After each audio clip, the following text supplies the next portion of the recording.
Koinotning asosi atomlardan tuzilmagan. Bizga maktabda barcha narsa atomlardan tuzilgan deb o'qitirishgan. Bu tushuncha bizda hatto koinot ham to'liq atomlardan iborat degan noto'g'ri fikrni uyg'otadi. Aslida esa, agar siz koinotning 100,000 kilometr radiusli bo'shlig'ini olsangiz, u yerdagi barcha atomlarni yig'ganda ham bitta oddiy stul tarkibidagi atomlar soni ko'proq bo'lib chiqadi. Shunda savol tug'iladi. Demak, koinot bo'shliqdan iboratmi? To'g'ri, hatto atomning o'zi ham 99% bo'shliqdan tashkil topgan. Koinot ustiga nisbatan mutlaq bo'm-bo'shdek tuyuladi, ammo unday emas. Bizning ko'zimizga ko'rinmas ikki asosiy narsa bor: qora energiya va qora materiya.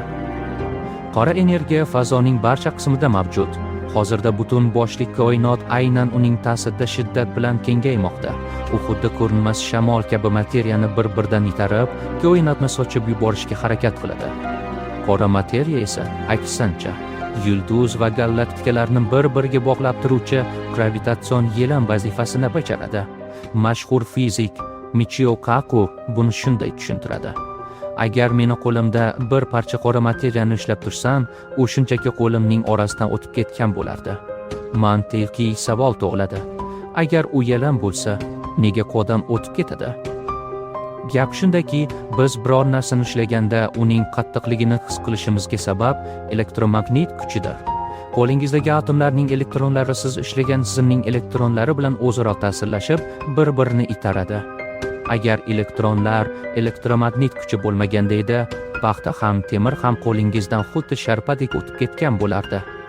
Qora materiya esa atom ham, elektron ham emas. Shuning uchun u to'siqlardan bemalol o'tadi.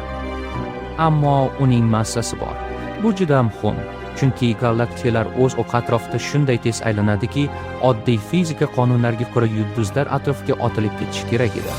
Boz ustiga koinotning tezkor kengayishi ham ularning bir-biridan yurib olishga urinadi. Aynan shu nuqtada qora materiya sahnaga chiqadi. U o'zining ulkan gravitatsiyasi bilan galaktikani mahkam siqib turadi. U xuddi ko'rinmas qarqas kabi ham aylanish tezligidan, ham koinot kengayishidan sochilib ketishi mumkin bo'lgan yulduzlarni bir butun qilib ushlab turadi.